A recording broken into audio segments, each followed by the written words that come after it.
ہرنی کا واقعہ۔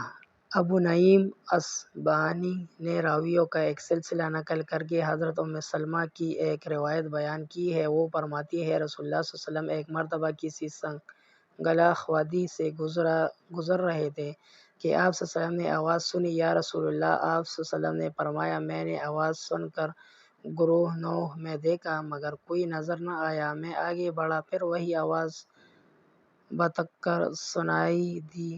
میں آواز کی جانب گیا تو دیکھا کہ ایک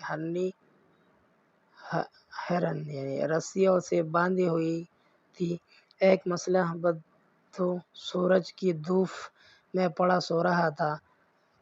ہرنی نے کہا، یا رسول اللہ صلی اللہ علیہ وسلم! اس بدو نے مجھے شکار کر لیا ہے اور اس پہاڑ میں میرے دو چھوٹے چھوٹے بچے ہیں۔ اگر آپ صلی اللہ علیہ وسلم مجھے کھول دیں تو میں انہیں دودھ پلا کے واپس آ جاؤں گی۔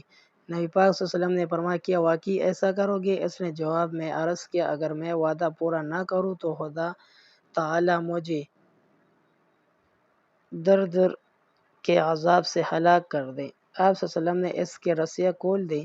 وہ دوڑتی ہوئی گئی اور اپنے بچوں کو دودھ پلا کر واپس لوٹ آئی۔ اس کے واپسی پر نبی پاک صلی اللہ علیہ وسلم اسے رسیوں سے باندھ رہے تھے کہ بدو کی آنکھ کھل گئی۔